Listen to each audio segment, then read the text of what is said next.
Hi, I'm Mark, and today I want to talk about whiskey because I love it.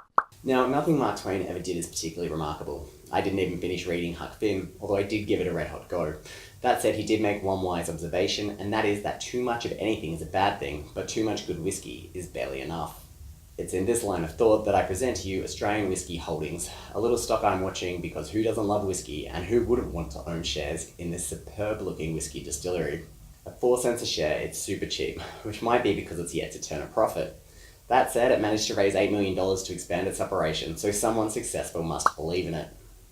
It's probably not Warren Buffett. But that's neither here nor there. The Namp brewery it acquired from receivers back in March is getting a facelift with the money and increasing production from 800 litres to 1400 litres a week. 600 extra litres of whiskey is nothing to shake a stick at. That said, it's still sorting through the poorly managed whiskey barrel buyback scheme run by the former owners of the Namp distillery. It's taking some time sifting through the mess, but progress is being made. Australian Whiskey Holdings also owns stakes in 3 other whiskey and gin distilleries in Tasmania: Lark Distillery, Overeem Whiskey, and 40 Spotted Gin. Tasmania has a number of benefits, not least the lack of anything to do except for work and drink. Logic would then dictate that refining the recipe for a tasty Tasmanian single malt would be a core tenet of life on the Apple Isle. So how does it rate? Gold. The Namp brewery picked up a whole swag of gold medals at the China Wine and Spirits Best Value Awards earlier this year.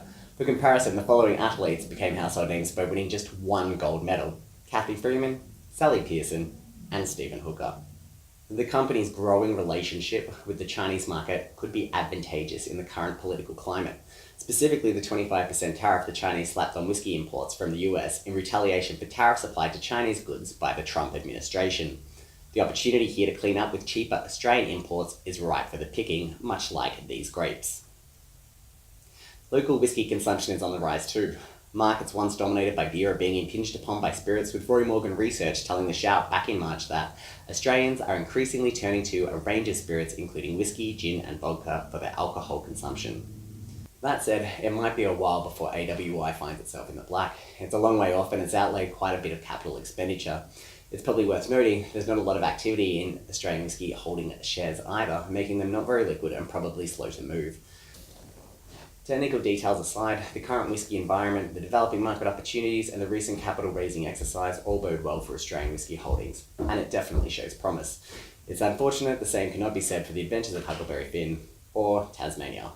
I'm Mark, and you are welcome.